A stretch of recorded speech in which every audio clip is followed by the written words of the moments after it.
Hi Mark, this is Taylor from Sophomore Speaking and Listening class. My student number is 47. The title of the speech is Michelle L. Sullivan. Asking for help is a strength, not a weakness. We all have milestones in life that we remember so vividly. The first one for me was when I was entering kindergarten. My big brother was in school, and by golly, it was my time. And I went trotting down that hallway. I was so excited, I almost wet myself.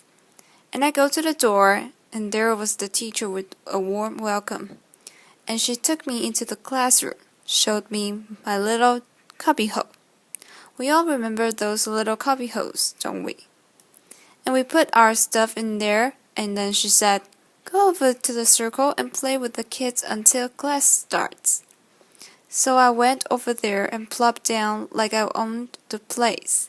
And I'm playing, and all of a sudden, the boy next to me, he was wearing a white shirt with blue shorts. I remember it was like it was yesterday. Suddenly he stopped playing and he said, "Why are you so short?" And I just kept playing. I didn't think he was talking to me. Laughter. And in a louder voice he said, "Hey, why are you so short?" So I looked up and I said, "What are you talking about? Let's just play. We're happy. I've been waiting for this." And so we played. And about a minute later, the girl next to him, in a white shirt and pink skirt, stood up, put her hands on her hips, and said, "Yeah, why do you look so different?" And I went, "What are you talking about? I don't look different. I'm not short. Again, let's just play." About this time, I looked all around the circle I was in, and all the kids had stopped playing, and they were all looking at me. And I'm thinking in today's language, it would be OMG or WTF. Laughter. What just happened? So, all the confidence that I went in with that morning was withering away as the morning went on, and the questions kept coming. And at the end of the morning, before I went home, the teacher had us in the circle, and I actually found myself outside of the circle.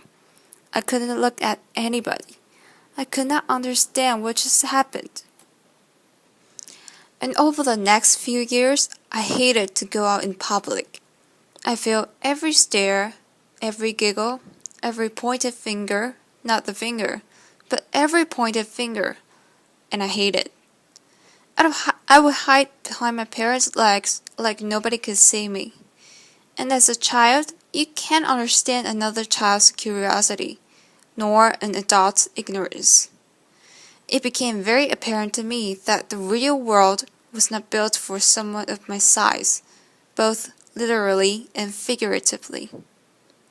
And so I have no anonymity, as you can probably tell. And while you can see my size, we all go through many challenges through our lifetime.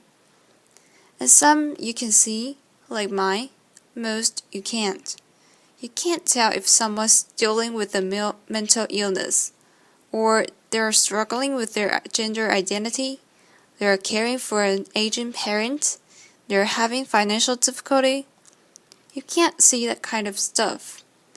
So while you can see one of my challenges is my size, seeing does not mean you understand what it's truly to be me on a daily basis, or what I go through.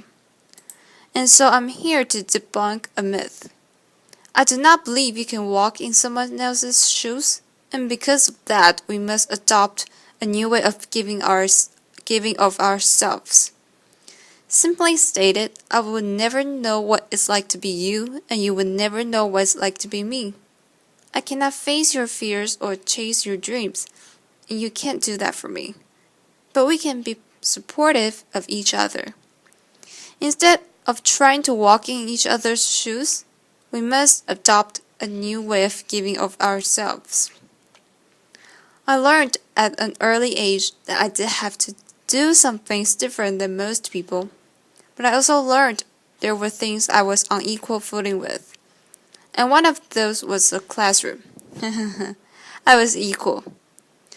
As a matter of fact, I excelled in the classroom. This was vitally important. I discovered as I grew older and realized I wasn't going to be able to do a physical job. I needed an education. So I went on and got a university degree. But I felt to be one step ahead of everyone for employment. I needed to have an advanced university degree. So I went ahead and got that. Now I'm ready for my interview. Remember your first interview? What am I going to wear? What questions? And don't forget that firm handshake. I was right there with you. So 24 hours before my interview, a friend of mine who I've known all my life called and said, "Michelle, the building you're going in has steps." And she knew I couldn't climb steps. So suddenly my focus changed. In my shoes, I was worried about how am I going to get there. So I went early and found a loading dock and got in and had a great interview. They had no idea what I went through for the day, and that's okay. You're probably thinking my greatest challenge that day was the interview, or getting in the building. In reality, my biggest challenge that day was getting through the loading dock without getting run over. I'm very vulnerable in certain situations: airports, hallways, parking lots, loading docks. And so I have to be very careful. I have to anticipate and be flexible and move as quickly as I can sometimes.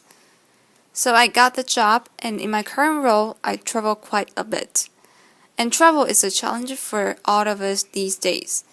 And so you probably get to the airport, run through security, get to the gate. Did I get my aisle seat or my window seat? Did I get my upgrade? Me, first of all, I don't run through anything. Laughter. And I especially don't run through the TSA because I get to experience the personal pat down. I won't comment on that, and then I make my way to the gate. And with my gift of gab that my parents said I was born with, I talked to the gate agent, and then I said, "By the way, my scooter weighs this much. I have a dry cell battery, and I can drive it down to the door of the plane." Also, the day before, I had called the city where I'm traveling to find out where I could rent a scooter in case mine gets broken on the way. So in my shoes, it's a little bit different. When I get onto the plane, I use my gift of gab to ask the lady to put my bag up, and they graciously do. I try not to eat or drink on the plane because I don't want to have to get up and walk on the plane. But nature has its own schedule, and not long ago it knocked and I answered. So I walked up to the front of the plane and gabbed with the flight attendant and said, "Can you watch the door? I can't reach the lock." So I'm in there doing my business, and the door flies open. And there's a gentleman there with a look of horror on his face. I'm sure I had the same look. As I came out, I noticed that he was sitting right across from me, and he's in total, complete embarrassment. So I walk up to him and I quietly go, "Are you going to remember this as much as I am?" Laughter. And he goes, "I think so." Laughter. Now, while he's probably not talking about it publicly, I am. Laughter. But we talked for the rest of the flight, and we got to know each other. Our families, sports, work, and when we landed, he said, "Michelle, I noticed someone put your bag up. Can I help? Can I get that for you?" And I said, "Of course, thank you." And we wished each other well, and the most important thing that day was that he was not going to leave with that embarrassment, that experience of embarrassment. He won't forget it, and neither will I. But I think he will remember more our chat and our different perspectives. When you travel internationally, it can be even more challenging in certain ways. A few years ago, I was in Zanzibar, and I come wheeling in. And think about that. Short, white, blonde woman in a chair. That doesn't probably happen every day. So I go up, and with my gift of gab, I start to talk to the agent. So friendly, and I asked about their culture and so forth. And I noticed there wasn't a jet bridge. So I had to kind of say, not only do you have to lift my chair, I could use some help getting up the steps. So we got to spend about an hour together while we waited for the flight, and it was the most magnificent hour. Our perspective changed for both of us that day. And once I got on the flight, he patted me on the back and wished me well, and I thanked him so much. And again, I think he's going to remember that experience more than when I came in, more than when I first came in. And there was a bit of hesitation. And as you notice, I got a lot of help. I would not be where I am today if it was not for my family, my friends, my colleagues, and the many strangers that helped me every single day of my life. And it was important that we all have a support system. Asking for help is a strength, not a weakness. Applause. We all need help throughout our lifetime, but it is just as important that we are part of other people's support systems. We must adopt that way of giving back. We all obviously have a role to play in our own successes. But think about the role we have to play in other people's successes, just like people do for me every single day. It's vitally important that we help each other because society is increasingly placing people in silos based on biases and ideologies. We must look past the surface and be confronted with the truth that none of us are what you can see.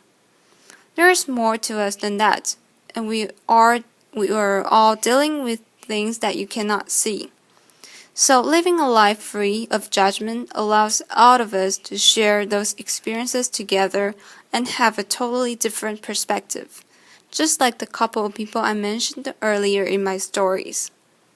So remember, the only shoes you truly can walk in are your own. I cannot walk in yours. I know you can walk in my size ones. Laughter.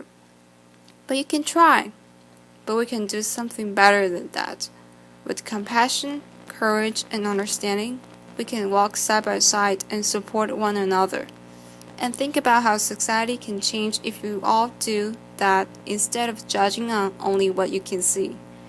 Thank you. Applause. Thank you.